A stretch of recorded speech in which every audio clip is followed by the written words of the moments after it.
This video is brought to you by Factor, the leading food delivery service, giving you freshly made meals prepared and made by their own gourmet chefs that you can go online and pick what kind of meals that you want. You can go through a protein plus diet, a vegan diet. They have all different kinds of categories. I've tried many of the meals and they're so good, man. I've been having Factor for over a year and I don't have to go to the grocery store when I have Factor. It's actually a lot more of a pain to go and buy your food, bring them back, prepare them together. There's a lot of wasted time, whereas with Factor, you just order your meals, they deliver it to you, and you just warm it up and eat. There's no prep, no planning or anything. It's all done for you. This time I got the coconut lime curry tofu and the 3-bean vegan chili. A little bit different than what I'm used to eating, but I want to try some things out here. I'm going to try the coconut lime curry tofu. So this should be really interesting. It looks pretty decent. And I'm going to put this in the microwave. It's an old habit, man, and it's not going away. Yeah, it actually looks pretty good, man. And with it, I'm also going to have one of their beverages. My favorite from Factor is the apple beet ginger juice. And they have all different kinds of types of different beverages for you. And with that, Factor also going to give you an offer by clicking the link in the description below,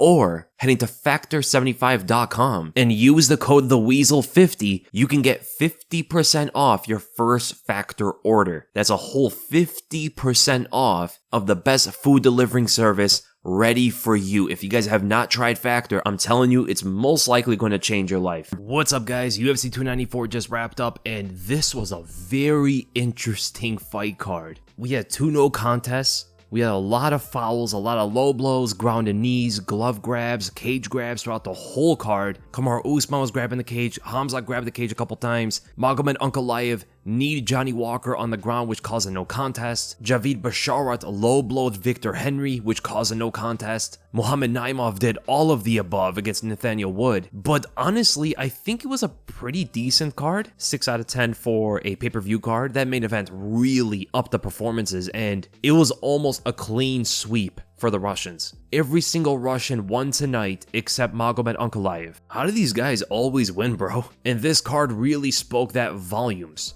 From the main event, first round knockout, to the co-main event, honestly, Khamzat and Usman didn't look too great. Khamzat didn't look good, but it seems like he may have broken his hand or his wrist or something in the first round. Ikram Aliskerov with a huge knockout over Warlley Alves. This is what we expected, right? That's what we expected for someone to fight a short notice opponent, right? That's what people expected from Khamzat. Ikram Aliskerov and Islam Makhachev both pulled off the first round knockout against their short notice opponents. Khamzat struggled in the second and third rounds. First round was clean domination. I don't know about Khamzat's chances against Strickland anymore after that performance. Yeah, he says that he was injured in the first round, but if Strickland defends those takedowns enough to not get finished early and then drags the fight into deep waters, Khamzat could be in trouble because he slowed down big time after the first round of the Usman fight, and he has nothing on the feet for Sean Strickland. Nurmagomedov finished his opponent in the first round. Mokaev finished his ranked opponent. Naimov got the very close decision win against Nathaniel Wood. Viktoriia Dudakova did her thing against Jinh Frey. Shara Magomedov won the fight as well. Very good night for the Dagestanis and overall Russian fighters. And let's start with that main event. Islam Makhachev knocks out Alexander Volkanovski in the very first round, 3 minutes and 6 seconds going into it. Volk has never been finished in the UFC. He's never lost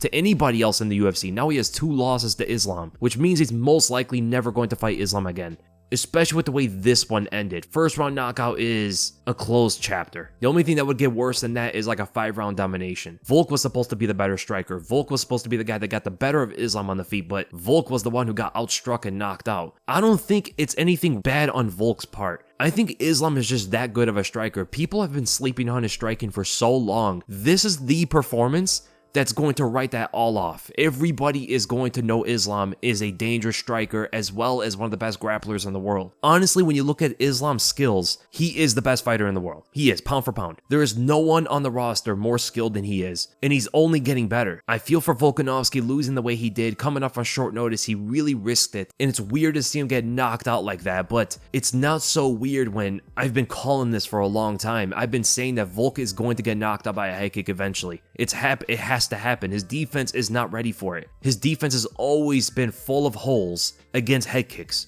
And now it was Islam Makhachev that pulled it off. I thought it was going to be Yahya. I thought Yahya was going to be the one that caught Volk with that. But the thing was, Yahya telegraphed it way more than Islam did. Islam was a lot smarter. Even though Yair Rodriguez is a better kicker than Islam Makhachev, he's not as smart of a fighter. Islam was able to use his tools in order to condition Volkanovski for the head kick, because Volk did not have his lead hand ready to block it. He brought it up, but he didn't have it up all the way. He only had his right hand up, which is always there, right? He's always guarding with his right hand effectively, but you need both hands to guard a high-level head kick like that. You can't use one hand. And I'm scared for Volk that knockout may have changed him, because his next fight is a knockout artist. If he gets clipped by Elliott, would people credit some of that to Islam head kicking him? That doesn't happen to everybody. Kamaru Usman did get head kicked by Leon, and he was older as well. His chin did not deteriorate after that. He was able to go 5 rounds of Leon in the rematch, and then went 3 rounds with Khamzat on short notice, and didn't get knocked out, not even dropped once. But we've seen other fighters where one knockout loss completely changes them. We saw it with Chuck Liddell. We saw it with Renan Barão. We saw it with Tony Ferguson. There's so many fighters this happened to. So I'm really paying attention to Volk's durability in his Ilya Topuria fight, which is probably not going to happen until later now. I can't imagine it happens in January, considering that Volk just got knocked out. He's probably going to get a medical suspension for at least a month and a half. I would imagine more. He should take a lot more time off. And it would be amazing to see Islam take that spot and fight like Charles Oliveira or something, because that fight needs to happen. Oliveira and Islam is the fight that needs to happen. I don't think Charles would have gotten done the way Volk just did, but I do expect Islam even more so now to beat Charles Oliveira. I don't see anybody in the lightweight division beating Islam. It's not just his overall skill set. He has incredible fight IQ as well. And then we go to the co-main event. Khamzat Chimaev defeats Kamaru Usman by a majority decision. A draw would not be out of this world, but I'm pretty sure Khamzat won the fight. First round was 10-8, second round was Khamzat's, but very close. Third round was definitely Usman's. I expect the Khamzat to look a lot better. I'm not going to lie. But he did get his hand broken early. Usman, you can't really expect too much out of him compared to what he did, right? Because he's not going to be able to wrestle the Khamzat. He tried to shoot and it wasn't even close. He has to strike with the guy. Usman's so much better when he's able to mix up his wrestling and his boxing. But in this one, it looked like he had a hard time finding his range. He is fighting a bigger opponent, which is something he normally does not go up against. And this is his first time at middleweight too, so he really felt the strength. He felt the size difference, the strength difference. Khamzat probably had a lot of power on his punches. That's why Usman wasn't too aggressive until like at the end of the third round. And a little bit in the middle where they started exchanging with each other. I'm very impressed with Khamzat's ability to not get clipped in those exchanges, because we've seen Kamaru Usman put down a lot of people when they start trading with him. Khamzat covered up pretty well. He had better defense than usual, which is the impressive thing from Khamzat. He showed better defense than ever before, and he was so much more mature with his performance. He stuck to the game plan for the most part of the fight, whereas he went away from it against Gilbert Burns. He out-wrestled Usman, took him down in every single round. The only fighter that has ever taken down Usman more than once in a fight,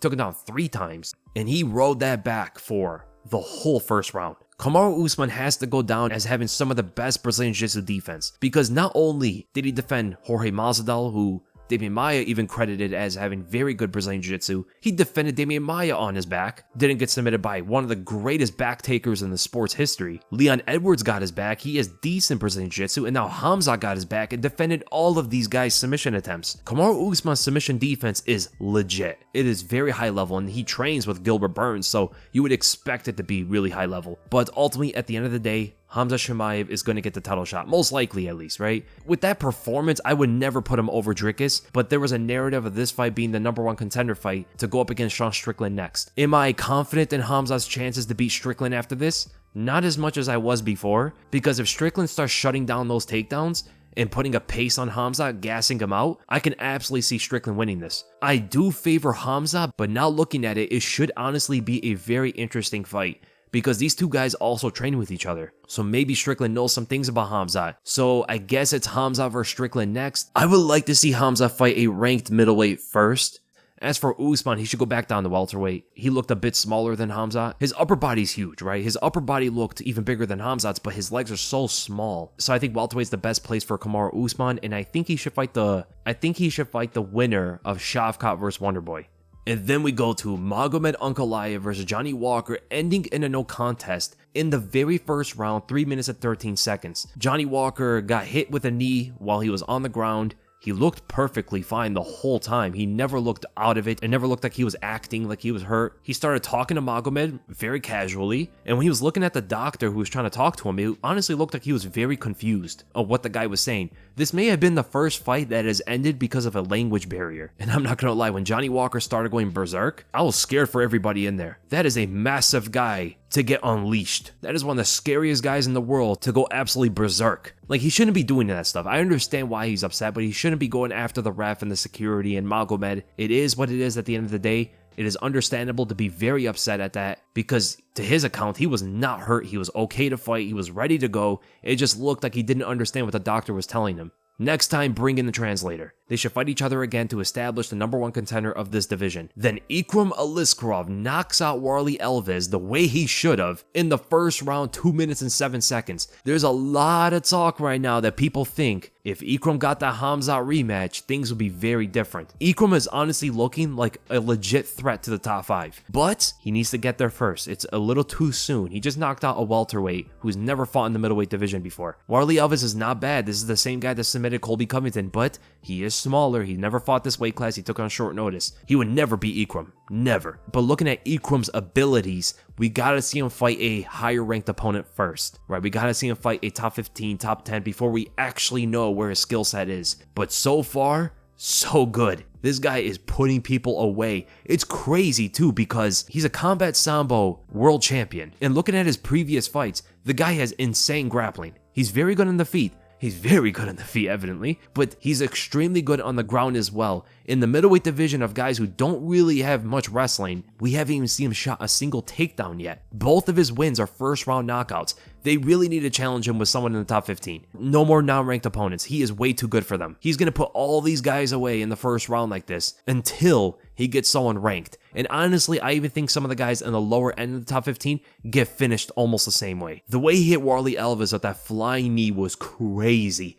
Double flying knee. The first one looked like it faked Alves. It looked like it tricked him because he moved his head away from it and then into the other knee. Ikram Aliskerov is insane, man. I love watching this guy fight. I've been talking about him for a long time. I mean, he was the guy that gave Khamzat an issue the first time they fought each other until he got knocked out. But that was a long time ago. Both guys were very young in those days. Ikram has been fighting in the middleweight division ever since, so Khamzat was the guy that outstruck him the first time, but this time, I think Ikram is a better striker than Khamzat, and we know that Khamzat might not be able to take this guy to the ground just like last time, but who knows, maybe Khamzat's wrestling has progressed to a level above Ikram's, whereas Ikram's striking has progressed to a level above Khamzat's. It looks like these two guys may be on a crash course. I would not be surprised if Ikram becomes a title challenger at some point in his career. And who should he fight next? Give him Nasruddin Imavov again. That was a very good fight to put together. Or you can have him fight Kelvin Gastelum or Jack Hermanson. I wouldn't be opposed to any of that. Jack Hermanson's higher on the rankings, number 8. So I don't know if they want to go that high that quickly because Imavov was the original fight. They might go that route again. And for those who don't know what happened to Imavov, he had visa issues. Saeed Nurmagomedov finishing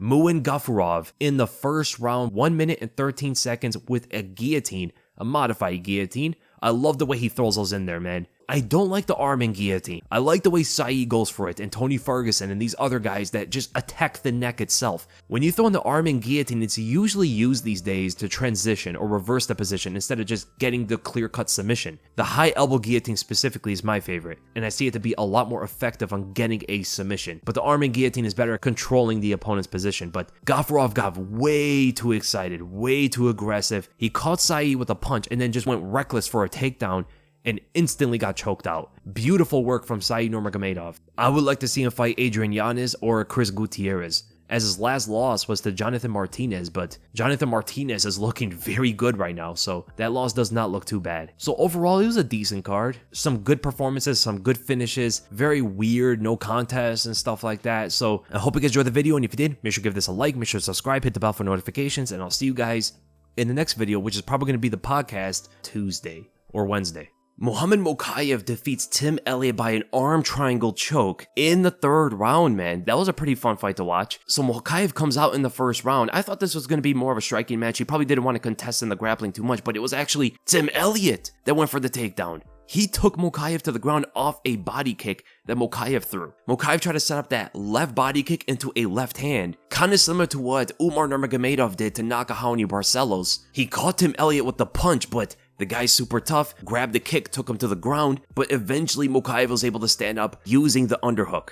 Elliott showing some good takedown defense in the first round. After that, he actually sprawled very well in Mokaev, but he messed up so bad by throwing the knees, man. He had 2 grounded knees on Mokaev. I do think you should be able to knee grounded opponents, because I don't like seeing fighters play this sort of game. If you should get a reward for defending that takedown other than just, I defended it, but I still have to grapple with you. That shouldn't be a thing. You should be able to throw strikes as a counter, being a reward for you defending a takedown like that. But it's not part of the rules. You could not knee grounded opponents. And definitely messed up his momentum, man. Tim Elliott was doing pretty well early in the first, and it hurt his momentum. Mokaev was able to blitz him and take him to the ground afterward, but Elliott was always looking for submissions, man. He got that guillotine in the first. Wasn't super close, but he did have a grip on it. We've seen stuff like that from him when he fought Demetrius Johnson, even the best fighter in the world. He was able to pull some stuff off on. And you have to give credit to Mokaev to be able to get out of those situations that even gave Demetrius Johnson a tough time. And the guy's only like 23 years old. In the beginning of the second round as well, it was like 3 seconds into the round where Mokaev shot another takedown, got him down, but Elliott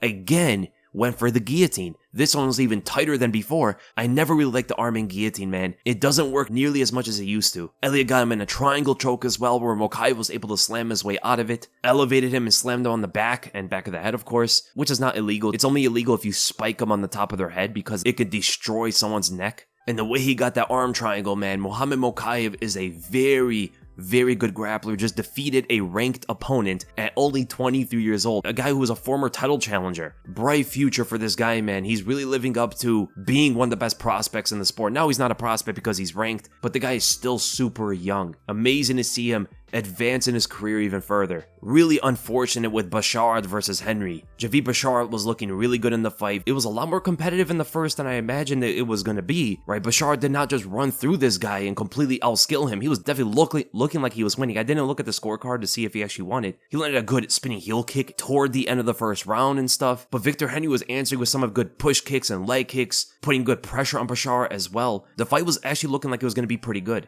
But then the low blow, man, the inside leg kick ended the fight. Henry looked like he was in a lot of pain, man. Trevor Peek defeats Muhammad Yahya. Just no urgency from Yahya at all. This guy did not go for it whatsoever. Trevor Peek just won off of pressure and putting the pace on him. That was pretty much it. He didn't go crazy like he usually does, so that was a little bit disappointing. Whenever I tune in for Trevor Peek, I'm expecting chaos.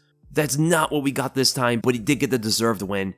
Not much to say about that fight. What about Mike Breeden getting the 3rd round knockout against Ashul Jubli? Losing the first 2 rounds, he's completely outskilled, but the guy won through heart, toughness, put the pressure on Jubli. The guy started barking at him as he was one of the biggest underdogs on the card. Hopefully Izzy wasn't in the arena to hear those barks. And he mentally crushed Jubli. It was actually wild to see. This is like one of the best fights to show how heart can over-trump skill. Mike Breeden was getting pieced up a lot in that fight. It was just his chin that was allowing him to actually come back and hit Jubli. A lot of those punches and knees that Jubli was landing on Breeden should have put him down, hit him with a lot of good straight rights, a lot of good check left hooks, knees whenever Breeden tried to bob under the punches. The guy was eating so many big shots and just kept coming forward. And off of that performance, you have to give more credit to other fighters who pull through fights like this, like Conor McGregor versus Nate Diaz, for an example. You know, Nate Diaz showed a similar kind of thing, able to tough his way through a lot of punishment and start to put it to Conor McGregor, but Conor was still able to get out on top.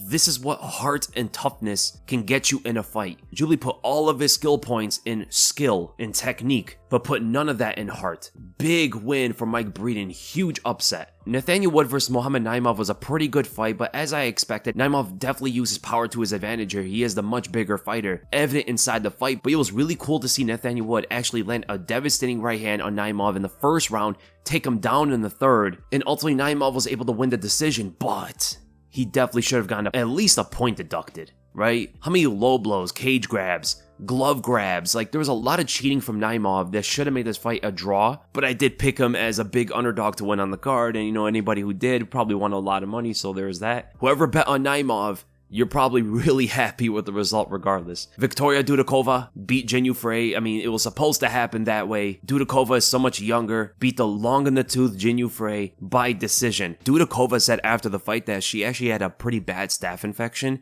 in quote-unquote places that aren't okay to announce to the whole world, as she said. She was talking about stuff like abscess and leaking and stuff like that. It was really nasty how they described it.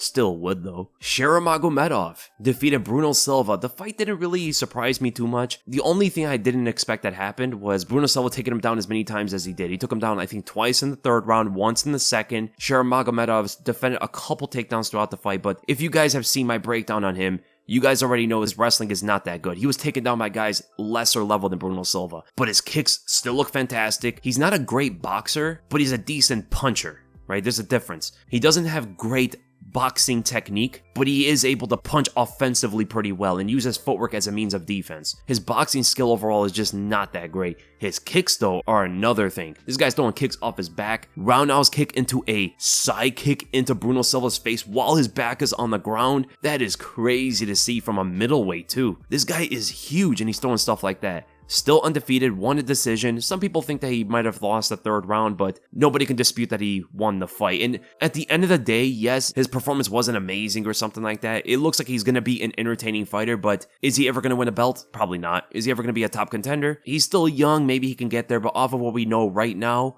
I don't think so. He could probably be somewhere in the top 10, top 7 as his peak in his career, but he is going to get better, of course. And here's the other thing. This guy debuted against Bruno Silva.